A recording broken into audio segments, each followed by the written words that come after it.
Hello and welcome back to the Mid-Am Podcast. We are your hosts. My name is Tyler Munns, and on the other side of the screen from me is my good friend Nathan Furumesu. Hello. And tonight we're doing listener questions. But before we jump into that, we'd like to thank the fine folks at Adele Golf for sponsoring this episode of the Mid-Am Podcast.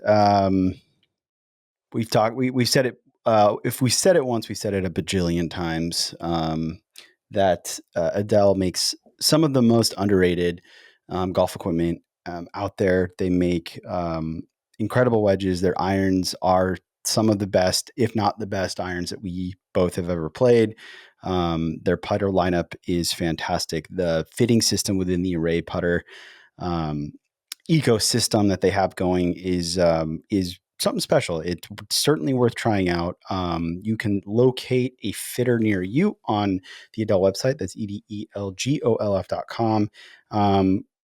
Spend a little bit of time with them, figure out what your aim bias is, and then figure out what head shape, what hosel, and what alignment aid style fits your eye the best so that you're lining up the putt, because you could have the best stroke in the world. You could read the putt perfectly, but if you don't line up correctly, you're not going to make a lot of putts. So that's something that I think, not a ton of manufacturers out there, certainly not the most kind of big name ones, right? The Scotty Camerons, the TaylorMades of the world. Not that we're calling those guys out, but it's there's just something a little extra that the Adele team offers, and that's not to even mention their irons, which have the incredible movable weight technology, and then their wedges that have featured a really unique head shape, which we think is really cool. They've got the full face grooves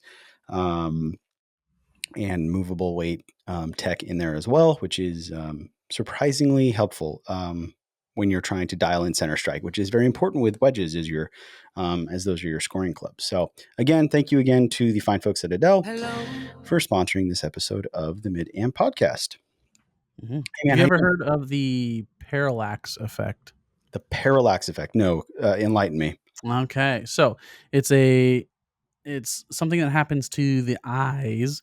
It's a visual illusion that occurs when the apparent position of an object changes due to the observer's position, i.e., whoa, stuff that is straight when you're looking at it from behind the ball, or a line that you see when you're looking at a putt from behind the ball may look entirely different and completely wrong when you're standing to the side of the ball.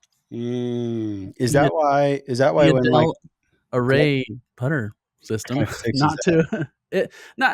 wouldn't say it fixes it. It's not gonna it's not that it's like it changes your eyes, but it's a little bit of an assurance, I should say, or insurance even, that when I'm standing here and I'm trying to aim this putter, I actually know that, hey, well, I'm actually aiming this where I think I'm aiming it or where I'm looking.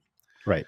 So it kind of helps with that parallax effect, which occurs to all putters. I like that parallax effect. Word of the day, folks. Thanks for sharing that, dude.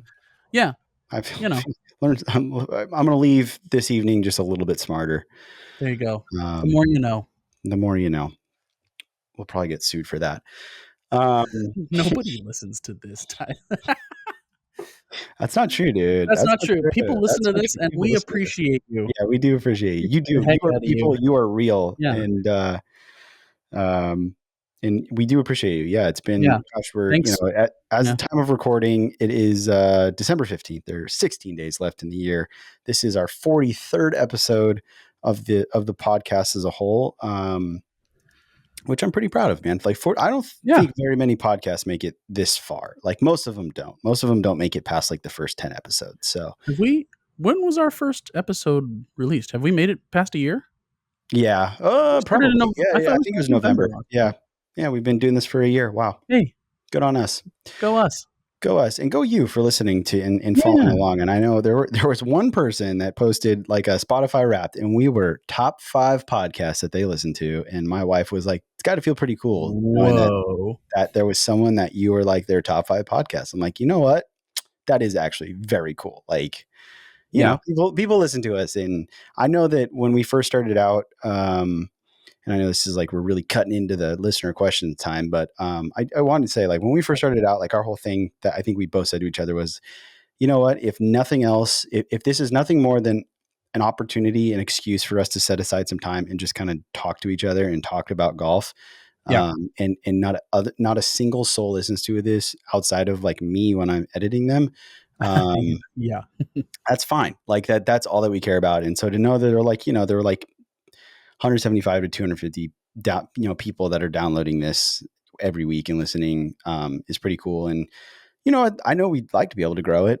We've got some Sure. grand, some like really pie in the sky grand ideas that we'd like to be able to accomplish next year, and that requires um, a little bit more traffic, I think, a little bit more exposure and some buzz. But again, it's like we're not doing this with that in mind. We're doing this because we love golf Mhm. and we like the camaraderie of it, and we like being friends with each other. And this is just like a way for us to kind of exercise and manifest all of that in, like whatever, an hour ish a week. So Yeah. again, thank you for everyone for following along. And, if you're enjoying it, please, share it with your other friends that like golf.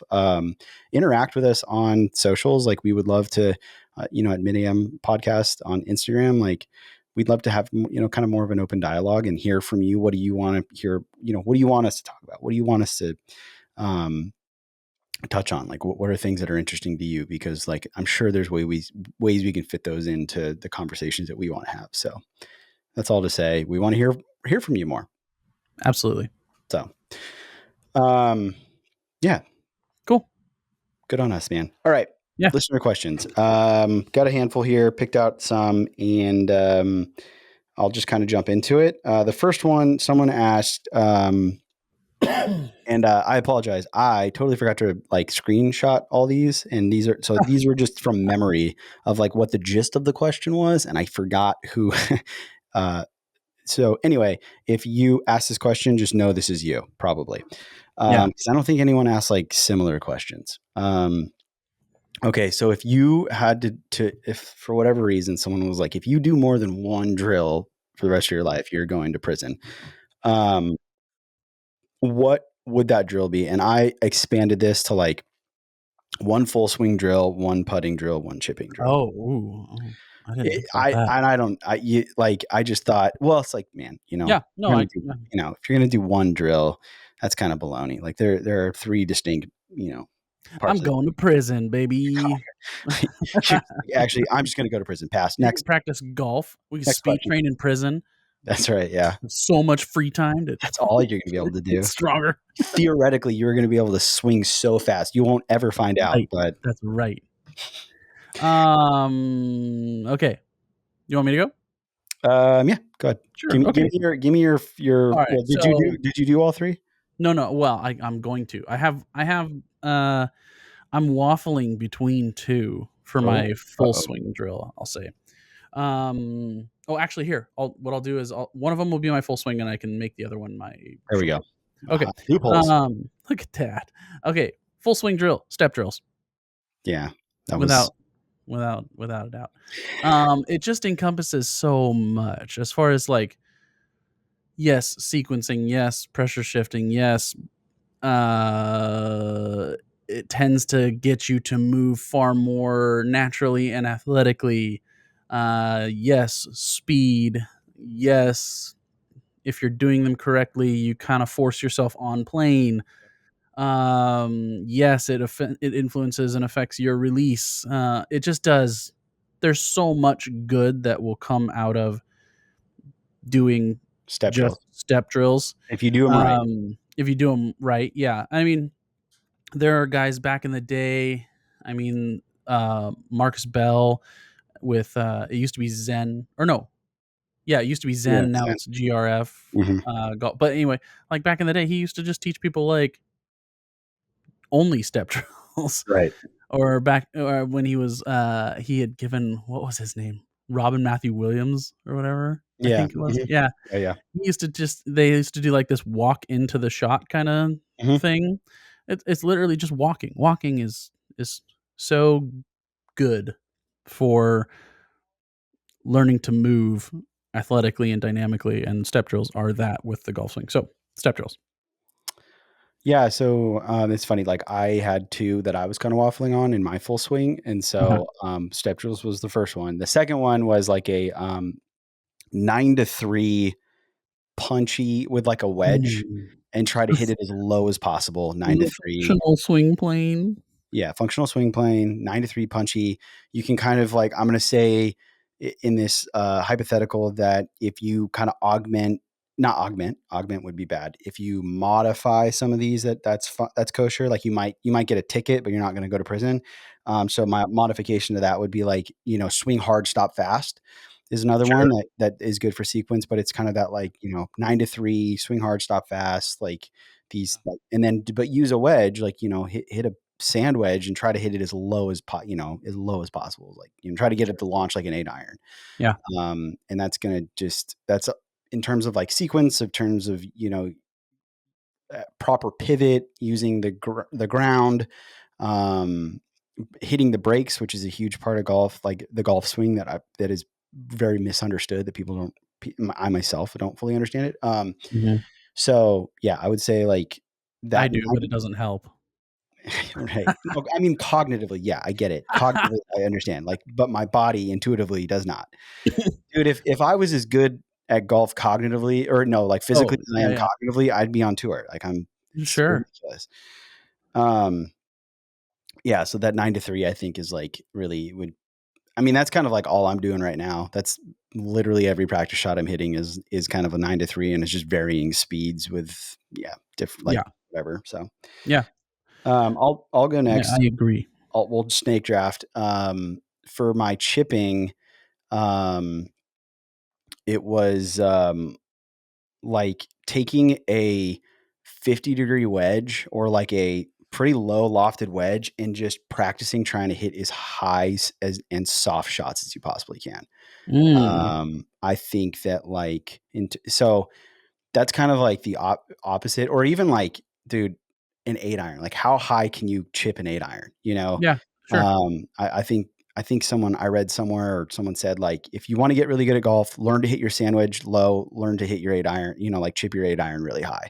Yeah. And like in terms of understanding a more neutral shaft angle, how to release the club head with kind of the shorter shots, like low point control, like all of that. If you're Mhm. able to, get the ball going up with a relatively low lofted club, like you're teaching your hands, you're teaching your all of those touchy feely things in your athleticism, the finesse aspect. I think that is just it's because at a certain point it becomes more of a skill thing than like a Yeah. physical thing. Like Yeah.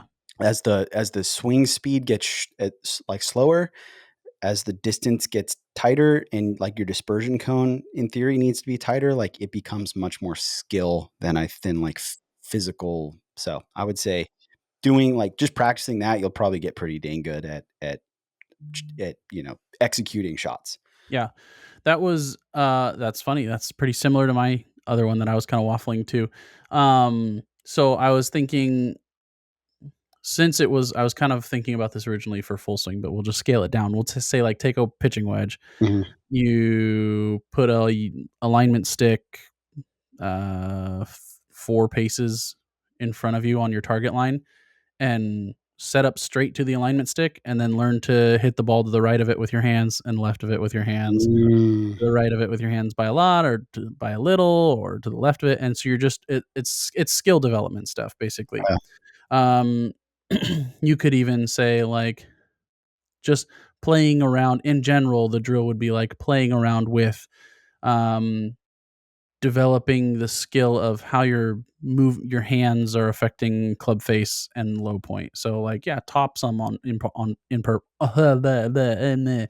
purpose, hit some fat on purpose, Yeah. hit them Toe hit, high, hit them feel it. low, hit them right, hit them left, but all while just, like, setting up neutral and create yourself this, uh, spectrum Mhm. of now I know what my hands feeling open is. Now I know what my hands feeling closed is. Now I know my hands low, my hands high, like all of that. And now I know what it feels like to swing and miss the ball above it. Now I know what it feels like to try and swing completely under the ball. Like the more you create these ranges for yourself, the better your skill gets then at just like the hand-eye coordination portion of golf, and the more you can augment that when the time comes, depending on the shot you wanna hit. Yeah. So you wanna hit a high softy around the green, yeah, you just like, I lay it back, I open the face, I kinda release everything, and I try and get that baby sweeping underneath there, or if you wanna punch one, you do the opposite basically. So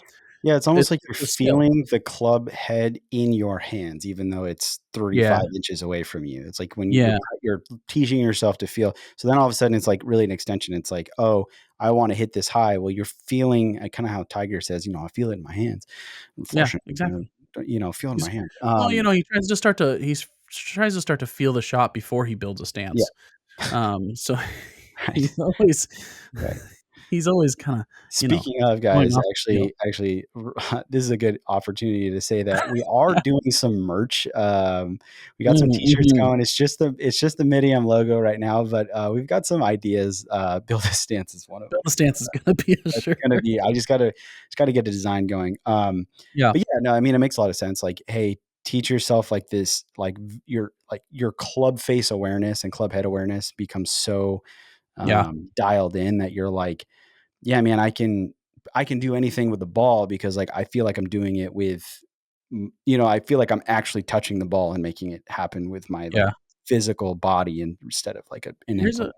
here's a weird thing I've been thinking about lately while I've been, hitting in my backyard and or just making swings and stuff is the I think there's something to knowing and paying attention to where the center of gravity of the club head is, or maybe Mhm. even just like the center of mass of the club head.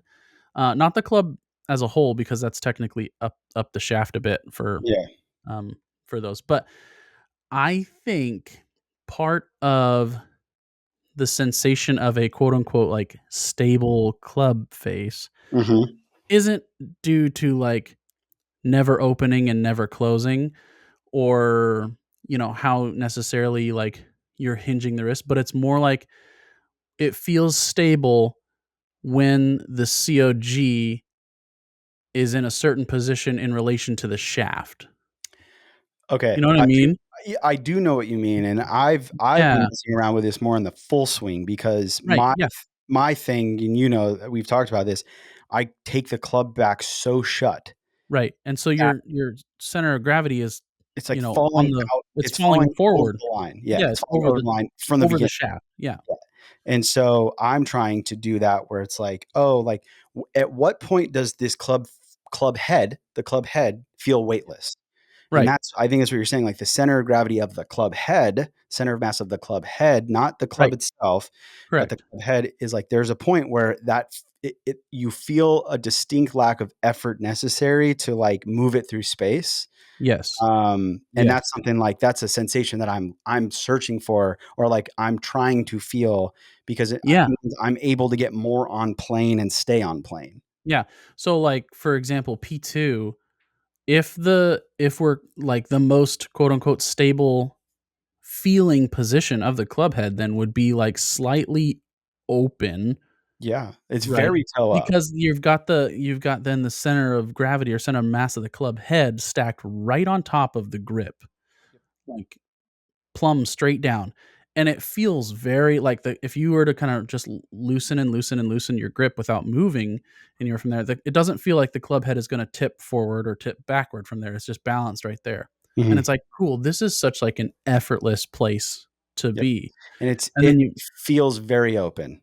It yeah, and I feels like feel you are. like Yeah. yeah, well, it does, yeah, well, especially for you because 'cause you're For me, so yeah, I feel but most yeah, most but this I'd is venture to guess a lot of people would feel that way just because of, like, what's has been in vogue with sure, instruction is, like, make sure that that club is matching your spine angle and don't sure, roll when granted, you don't wanna roll the hands over and, like, get suck the club on the inside, right. but, like, That's the a lot opposite problem, yeah, right? but a Because then lot you're of gonna feel people have, the like, gone so strong, myself included, that, yeah. like, actually putting it in this very neutral center of mass position that you're describing is like it to me it feels so wide open. Yeah. And the I as I've been playing with this and thinking about this and stuff, like, you can find this quote unquote stable position where the COG in relation to the shaft at every position of the swing, 2, 3, 4, top of the backswing, all this stuff, and like feel how the club face then needs to slightly open and then close. Like, Mhm. it's interesting, but you can find a place at every position in the swing where it's like, God, this is so stable. Like, this isn't going anywhere. Yeah. And that's kind of cool. It's kind of interesting. And I think too, when you add speed to this system, it just gets to be a greater discrepancy, or rather you feel the weight of that COG more. So if you've No, got it of out course. over It the becomes shaft or exponentially behind, it's so much heavier. yeah. Oh, So yeah, as you move faster, it gets heavier. I mean, that's so if you're force, ma you yeah, know. so if you're keeping it stable, it should feel like you can move faster and put Mhm. all the speed you want into the system, but not have it like get wonky. Yeah, that I makes a don't lot know. of sense. I I don't know, get man. I'm just well, spitballing no, here. it's I funny don't that you know say that. anything. I didn't really think through it, like, with that much level of kind of, like, breakdown or drill down to that level Sure, of detail, but it that makes total sense as to why, like, I'm finding more success in terms of, like, getting into the positions I wanna get into, the ball starting on line where I want it to start in, then, and then, like, hitting it center contact and all that yeah, stuff is well, yeah, I mean, if you're not fighting the center of mass of the club head throughout, it's easier to get it into the position that you is most efficient, which is what it's like we're trying to do because sure, that is more it's easier to repeat or at least within a margin of error to repeat. Um, and and then like as I add speed back into the system, that's been my whole problem. It's like, oh man, yeah, I can get into this position when I'm going at 25% speed, but as soon as I try to go 100%, I can't do it. Well, I think part of that problem is, well, if the club head's so out of position to begin with, like you don't, it becomes a lot harder to sure. overpower that mass essentially or the force because it's a lot heavier than just the static club Yeah. head that you're moving at 25% speed. So makes a Here's lot of sense. something here's something though that I just thought about. Going back to our last episode where we went on a rant about torqueless stuff. And speaking of Speaking of putters. Oh, side yeah. side here's and Yeah. I had a feeling that was going to come up, so I Yeah. typed something in the chat. I can't say this and I can't show it to anyone because it's proprietary information. Yeah. um do you see Oh, that? yeah. Yeah, 2024. Holy cow. Can you yeah. And I'm I not even mean, gonna say what it is because I don't want yeah, it no, like, that's fine. can you believe that? Yeah. Dude, I do believe that, but yes, that's good for them. yeah, Um, no, okay, so what I'm gonna say is, based off of what we've just been talking about, that is the sensation of torque then when the COG, basically how the COG either stays on or gets off of mhm, what we would say is like a stable plane yeah, of the movement of the club shaft. That's not uh, we're saying it's easier to move it in such a way that the club face or the COG stays quote unquote more stable in relation to that thing. That doesn't mean that the presence of the discrepancy between where the COG is and the shaft is a it's a bad thing. right, That's necessary to know where the face is. yes, So, torque then is a necessary component, or at mhm, least the forces of torque are a necessary component for the skill development of face control. but So, having to, like, optimize the balance of it becomes right, far less important the slower the club head speed right. is Well, what and we were that's talking about last week. essentially, yeah, I'm saying, like, if on the faster we go, the more speed we put into the system, there's a an appropriate way to manage said torque. But the presence of those, uh, what's the Jacobs 3D or Manzello, those guys would say, like, gamma forces Mhm, of the club, they're necessary to be present so we know where the face is, which is why with a putter, if you have zero torque, yes, you might be able to make a nice, like, very neutral stroke and Mhm. not feel like you need to control the face, but you have no idea where the face is. Right. Your body can't relate the direction of the face if it has no Feedback. forces There's no feedback. providing feedback, right? So I think a lot of this stuff is just kind of in line with a lot of what I've been thinking lately anyway, and it's just like that. No, I think torque is like important for a lot of people. Um, most of Well, us. and at the end of the day, Yeah. you cannot escape torque in any other aspect of the game. Right. There's no But drivers with a shaft that goes dead and into there the will sea. never ever be. Like, it will No. never happen. Like, it will just never happen. So it's like, not to say that torqueless is a bad thing. That's not what we're saying. We're just saying it's like, it is not a miracle. It is not Yeah. like the future of Yeah. all putting. It does not make current putters obsolete. It's just No. like, and it's No. another tool in the toolbox. Yeah. And if it works for you, great. I think But if it it's doesn't work for you, that doesn't mean you're broken. right. It I just think means that, like, it didn't work for you. it would be wonderful if we relegated it into the same realm as like grip size, shaft length. It's just another fitting metric that Fitting, we yeah. can influence, and that some people will benefit from more torque, some people will benefit from less torque. And I think it's beneficial that, like, all the other manufacturers have essentially Yeah. figured it out, Yeah, because they now it's like, yeah. "Oh, okay, what do you want?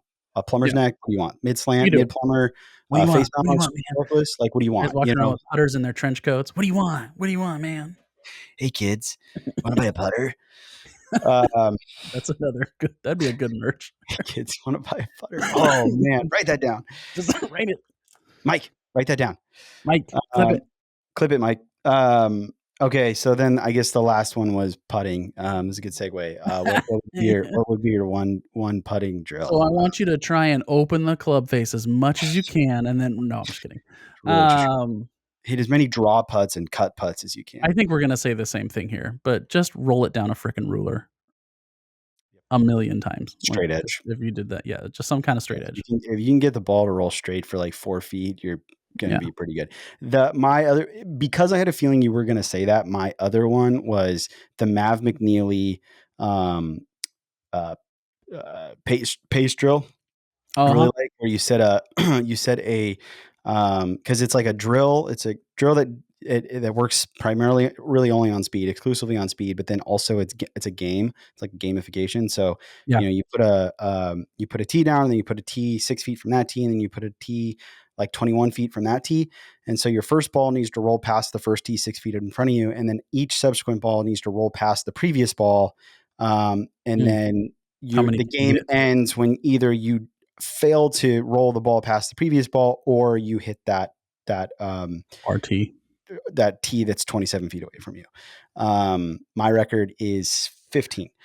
And it's just like, it's you get a little nervous. It requires you to, like, actually try to hit a target, so to speak, without seeing yourself miss a bunch of putts, which I think is cool. So yeah, exactly. Yeah, tiger vision. Tiger. Um, so that was because I had a feeling you were going to say that. I Yeah. was like, oh, I'm going to have this one other ready. So I anyway, mean, realistically, take your pick. If you're good at hitting your start lines, then just pick a speed drill and do that forever. If you're terrible at, or you're like, if you can, usually adjust to speed and pace of greens pretty well, cool. Just do a start line drill. I mean, it's half a putting one way or the other. So, all right, cool. First question down. This should only be a 3-hour episode. yeah, good. Um, One rant per question. one random question. Someone asked, "What is the hardest part of golf?" Is it like the long Mm, game? Is it like putting, chipping, whatever? So I'll throw up my answer. I think you might agree with me, but so that question really depends on where you are at in your game. When you're first starting out, the hardest part of golf is all the physical stuff. It is hitting, making contact with the club face lined up where you want it to be, swinging on a path that lines up or matches up well with the club face and with your target in mind, doing that consistently. Then understanding your distances, and like And then as you kind of figure that out, all of a sudden, like it becomes a lot less physical and it becomes a lot more like decision making, Mhm. mentality. Um, uh, yeah, and so like it just what's the hardest part of golf? Well, where are you right now? I would say for me, like the physical aspect of it is like my short game. That's the toughest part of golf for me. And then like mental is probably what's holding me back the most. So like those are the things that I have to work on, but I think it's so subjective. It's hard to say like is there a toughest thing in golf? I would say like if I wanted to try to make it universal, I think the faster you swing, the harder the faster the club head is going, the harder in theory it should be. So like being a good driver of the golf ball should be in theory kind of like the toughest thing to do consistently just because Mm, you have to swing hard. Granted that is also the largest, club face. So maybe not, but, more speed means it can go farther offline. So I would say like that sure, would, if I wanted to try to make it this like one universal, it's like sure. fastest full swing. That's probably tough. I would say that listening to your answer, I would have drawn a different conclusion because I agree that, yeah, it depends on where you're at as you're growing and developing within the game, but if you take I mean, I would say then that that means that the last thing that you quote unquote master or get good at is the hardest thing. So, look at Okay. the last thing then that, like, elite players get good at, and I would say so it's kind of more like the mental side of things. Mental is probably the hardest part because it's you've got guys who have all the skill and all the talent in the world who don't know how to win yet or don't know how to cope Yeah. with the massive amounts of pressure. And they like go up and they're like, "Well, I got to fail a few times." Yeah. And they blow it in a playoff and then they win it next time, right? So it's I would say kind of like That makes sense. the mental side of things is probably the hardest thing to really get, Well, dialed. it's not quantitative. It's 'Cause hard to like yeah, yeah, measure. It's hard to yeah, figure out if you're making progress. Like yeah, you've only understood if you've made progress yeah, well after the fact because you'd be like, oh yeah, I guess this is probably how and even then you're like, it's hard for you to put yourself back into a mindset that you were at before the yeah, success because it's like, well, I'm in the mindset that I am right now that has led to success. So it's like, sure. it's hard. It's really hard to kind of put yourself back and then be like, oh, I would have done X, Y, Z, or, at least I think I would have. Yeah. Yeah. So I just think like probably it's the hardest thing because it seems to be like that's what separates who wins on the PGA Tour on any given week is like Yeah. who's got it together the best, whether it's managing their emotions or their, like the coping with the stress, who's, kind of knows how to get it done, or even like who knows how to score and stick around even when they don't have their best stuff. Right. Like Tiger was always, rating his or grading his game, and he very rarely was like, "Oh yeah, I got my A game." He's like, "I probably have my B or C game," but he still scraped around and dominated. So it's like Yeah. that guy knew how to get around Yeah. He and knew score even when he wasn't playing his he knew how best. to So squeeze every ounce out of what he right, had that day yeah, to get the job done, yeah. you know? So anyway, that's why I said that. Alright. I like that. I think you changed my perspective on that. I'm a Oh, better person for it. I appreciate you. the more you know.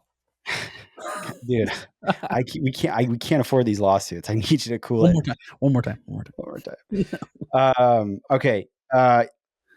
If you could take a pill Mm, and that would have you waking up tomorrow, like, with whatever you've been working on in your swing is just it's fixed, and you're like, now you're swinging the club ideally, basically, like, you have, like, from a physical skill set standpoint, you have ascended to what you deem as like peak performance, ideal, like, yeah, dude, I could go out and Monday Q, like with this swing, with this move, with this game. yeah. Would you do that? You know, I get that, like, the twist with this question of like, "Yeah, but you didn't earn it," kinda thing, but yes, I'd take it. Yeah, me too. Why not? You know what I mean? Like, of Like, course yeah, I of would. course. If I've been if I working could for say 3 years on this shit. I'm done. you Yeah, know, please. like like, Please let me you wake up know, tomorrow, like, and I getting know yeah, scooty as hell, man. I know somebody's gonna be like, "Oh, yeah, you didn't earn it, then you gotta put in the work, and it's so rewarding." No, screw that. Yeah, I Give me put the the work in pill, already. give me the swing, because ultimately too, like, kinda going back to what we were just saying is, like, the swing is not That's it's kind not of like really a real small part of it. If you're when yeah, you're trying to play it like elite, even yeah, elite it's high not level yeah, amateur players, like, that's not what's getting the job done. there's some funky swings out there, and people still get the job done, so, sure. For me, it would be like, cool, I can check that off now. Now I can have confidence that, like, I Yeah, can have confidence in my non-confidence in every other aspect of my game. So now I can be like, okay, I know it's not this. yeah, So now I can fully commit. I can like really buy in to be like, all right, dude, if I can just like figure out how to be a mediocre chipper and like not live and die by every shot, like I'm gonna be great. And I think that yeah, would just having the burden of like, God, I'm so flippy out of there, I'd be yeah, like, okay, cool, man. All right, for sure. sweet. So Yeah. I'd take oh my God, dude. I would absolutely. The blue pill, right? Or what was it? Was it the red or the blue? I don't remember now. I'd take both just in case. Yeah, who knows? Who Who can knows? say? Um, yeah, so we do know though that there are no pills, unfortunately, that we can take that are going to make us better players. What it is going to take is practice, and if you aren't practicing with feedback, you are not practicing correctly. And that's why we'd like to thank another. Uh, uh, Partner of the podcast, Rapsodo Golf. The team at Rapsodo have developed some incredible mobile launch monitors at really, really affordable prices that allow you to be practicing more efficiently, and so that you can get better faster. You can dial in your distances. You can have fun playing on the simulators. You can, um, you know, uh, put yourself in pressure situations with the combines, do all those things with the Rapsodo MLM2 Pro, which we both have, we both love. It's great if you're trying to grind to get better. It's great if you want to just have fun with your friends and your family.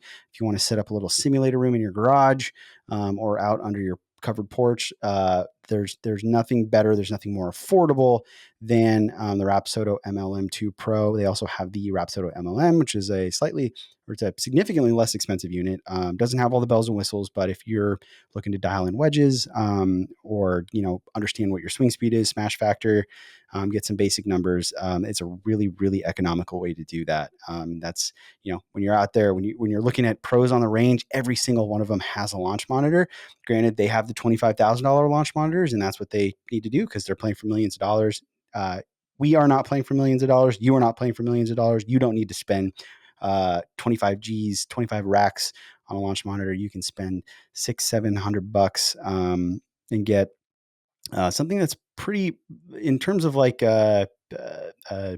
variance on distances, especially with like wedges and short irons, like or irons and stuff. Like it's good enough for us that you don't have to like basically sell a Toyota Corolla to be able to afford. So be sure to check out all the great stuff that Rapsodo has to offer at rapsodogolf.com. Thank you, Rapsodo, for being a partner of the podcast. That was one of the sickest transitions that I think That I've ever. was disgusting. 43 episodes in, we're getting pretty good at this, Nathan. Getting pretty good. All right. Okay, this one's kind of a fun one. How many holes would you have to play to shoot a best ball, like your own personal best ball, Sure. course record level score? So let's say like 61 to 64 at your local, where you play golf normally.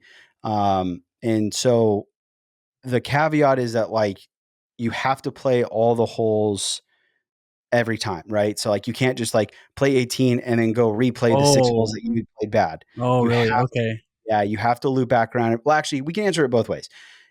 If we answer it if you just got to pick and choose the holes that you redid, um, how many holes do you think it would take? And then how many holes if you had to like loop every single time in order to, in order to get that score, what would you have to do?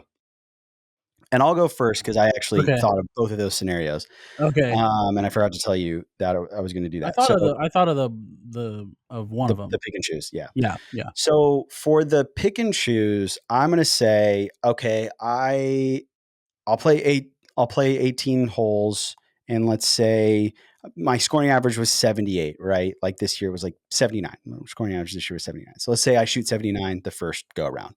Yeah. Um, so that means I need to shave off. What is that? Like 15 strokes? Yeah, Is that ish. right? Yeah. Yeah, 10. Yeah, 10 gives me, yeah, so 15 strokes. So I think those 15 holes, I'm probably going to have to play those 15 holes. I figure I maybe cut off, I'm going to say 3 strokes that first go around because 3 of them are probably just like bad decisions and like just like really like kind of those squirrely, like crazily poor executed shots that like don't come up very often. Yeah. So we're at 33 holes so far, and I've taken 3 off. I think basically every time I go around, um, so I'm going to say it's going to take me somewhere in the neighborhood of 100 holes. I think to if I had to like pick and choose every single hole, I'm going to say it's like kind of around that 100. Let's see here. 72 is 4 rounds. 5 rounds would be 90. Um, yeah, I'm gonna say just under 6 rounds. I'm gonna say it would be just under like six, like And 108 that's holes. if you had to play the full If I could 18. no, if I could pick and choose, Oh, I'm gonna say really? if Okay. I could pick and choose. I think it's gonna be like 108 holes. Oh. Or no, 100, like under 100 holes. It'd be somewhere in that like 72 to 100, somewhere in there. At like fourth round to fifth and a half round. Hmm. My answer was far more audacious than that. Well, you know, Okay, so that just means you have better confidence in your game, which I applaud. well, okay, so the way I thought about it was this. I said 50 holes ish, right? 50 holes. So, okay, 18 holes, and I just kind of thought about, okay, the course I'm playing at Salem Golf Club here in Salem, go figure. And I kind of thought, okay, well, I identified the birdie holes, Okay. right? So I figured I need 10 of them, right? 10 undershoot Yep. 62. Um, so I kind of thought, oh, well, I'm bound to get like one or two of those on the way around, the first time. Then I'd probably have to replay. Mm, how did I think of this? I'd probably have to replay 10 I of them like 2 or 3 times. And that puts me at like 30 there, plus the original 18 is 48. And then within those replays, and I was probably like, well, I would either make birdie on by then replaying these specific holes, and then did not have there's to play bound to him be a again. couple where and I wouldn't have to play them again, and then there'd be a couple where like I was bound to make a bogey the first time around, would I You need know to what? replay it like once. So I was like, somewhere in that like 50 to 60 range is probably more, but I also or Salem Golf Club is kind of an easy course too, so there's that. Well, it doesn't matter. Yeah, Uh, you know what? I think I did the math wrong in my head. Yeah, because I was like, oh, I got to make a 15 strokes like on the first round or back around. It's like, no, I don't. I need to probably replay, like you have you said. 6 holes that you would I have need to to play like. like 6 holes. I need to replay on that first go around. Yeah, So let's say 79, right? I'm just yeah, thinking OGA. sure. Because So you picked up like 2 birdies already. yeah. So that means I in theory had if I had 0 double bogeys, in theory, I at a 79 7 over, so that means I had 9 bogeys. So I would go play those 9 bogey holes first Right. A and slew of them you're figure, gonna par. yeah. So let's say I par half of them. The first back go around, which isn't out of the question because pars are much easier to make than birdies. Yeah, absolutely. So then that means I've played 9 extra holes, and I only need to replay those like five more holes just to get the pars, and then I'm at 2 under. So I've And played that 14 another 26 14 holes or holes. whatever. So I'm at Or no, 32 holes, and then you and just then go to yeah, all then the I par just gotta, fives and yeah, then I just got to go find 8 more birdies. So that means I'd essentially probably just be playing 8 holes Yeah, like 3 more times. That's 24. 24 plus 32. Yeah. Yeah, it's probably 50 to 60. Actually, Yeah. yeah. I think Okay. you nailed that one. Now, if I had to play them all The around, yeah, more I'm gonna say you no. It's the last one.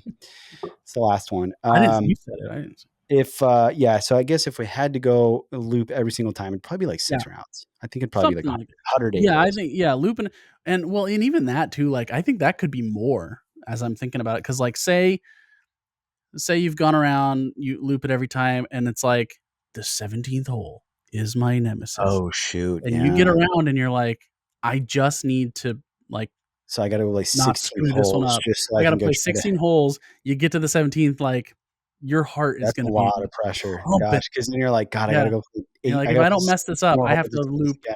Yeah.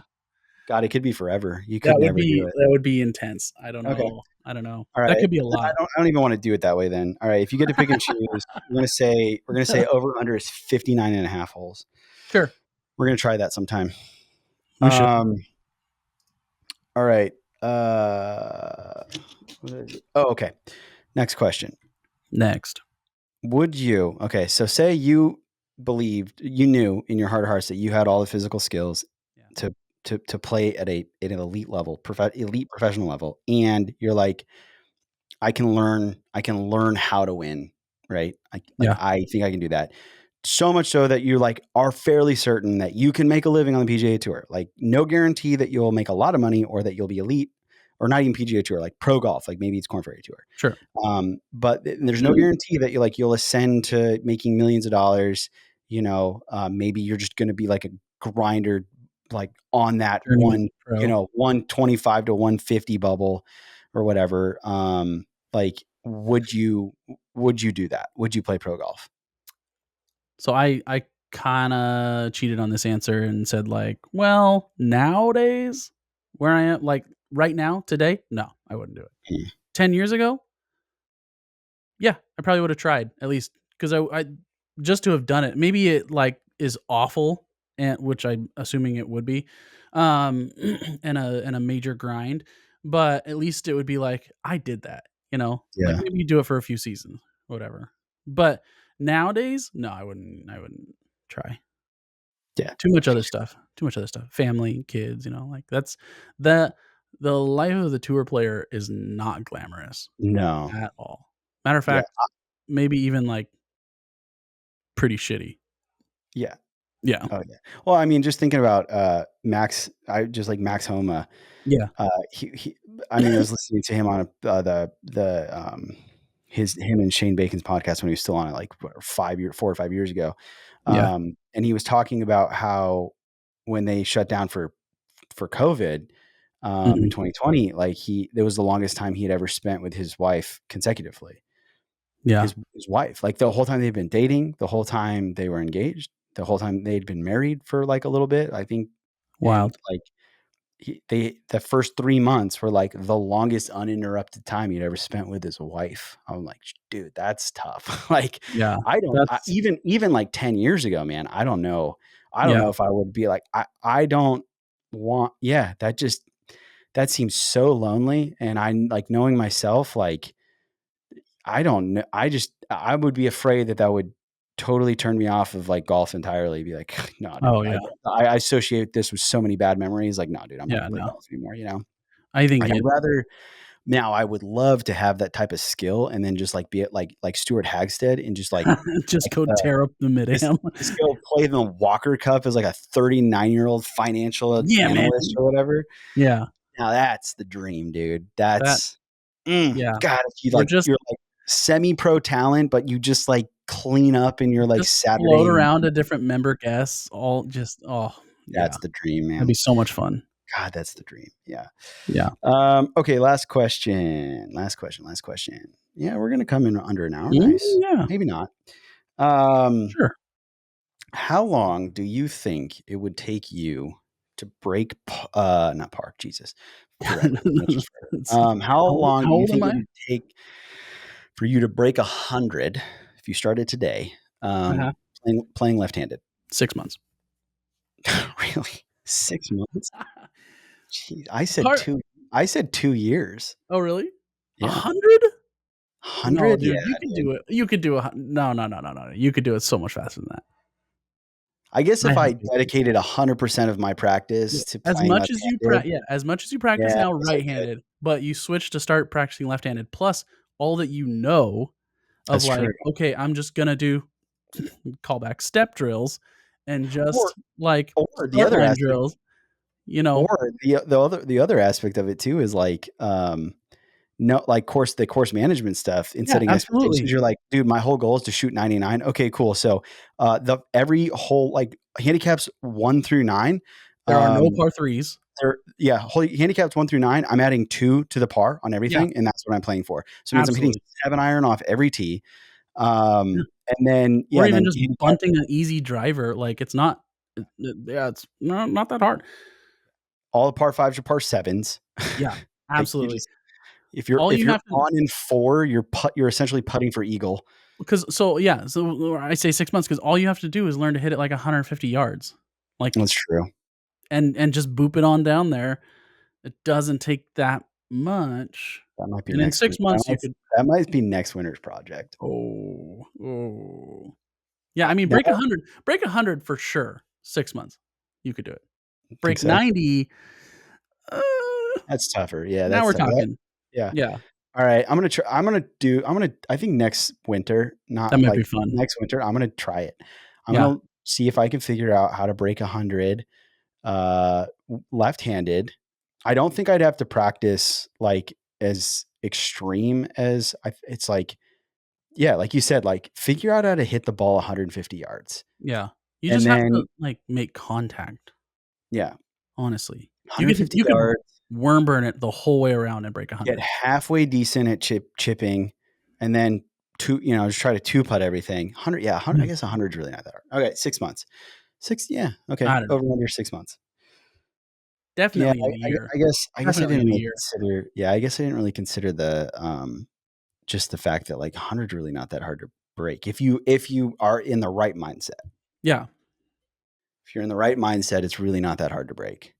yeah. And that's I guess a reminder to anyone who's listening that's like struggling to break 100. Like that's a dude, just do it. Like just break 100 and just change. Like don't if you're up on a tee box, you're like, I'm scared shitless to hit my driver. You don't have to. You Don't don't have to do it. take Yeah. driver on any hole to break 100.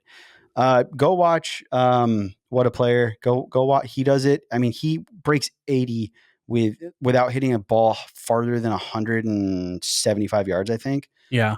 I think he's done that a couple times. I actually, Yeah. yeah, he's broken 80, not hitting the ball past 175 yards. Yeah, which is So like that's on a great. 6,800, 66 or 6,800 yard course. Like it's not like he did it on 6,000 Uh, yard, yeah. 5,800 yards. Like Yeah, he, you don't have to change anything. If you're not breaking 100 right now, like, you don't need to, like, change your swing, you don't need to do anything. It's almost entirely down to just, like, yeah, proper chances are you're decision. just losing balls because you're like Yeah. slicing it into. You Well, like no, you're dude, just swinging way too like, yeah, just just hit six on. Can you hit a yeah, 6 iron and not lose it? Great, you can break 100 for sure, yeah.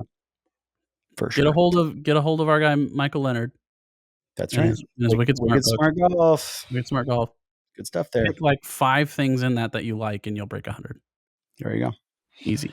All right. Well, hey everyone. Thanks for submitting questions. Thanks for listening to us answer said questions. We again appreciate you so much for listening. You can find us on our social at Mid-Am Podcast. You can find me at Fade and Fairway. You can find Nathan at nathan.fairmasu.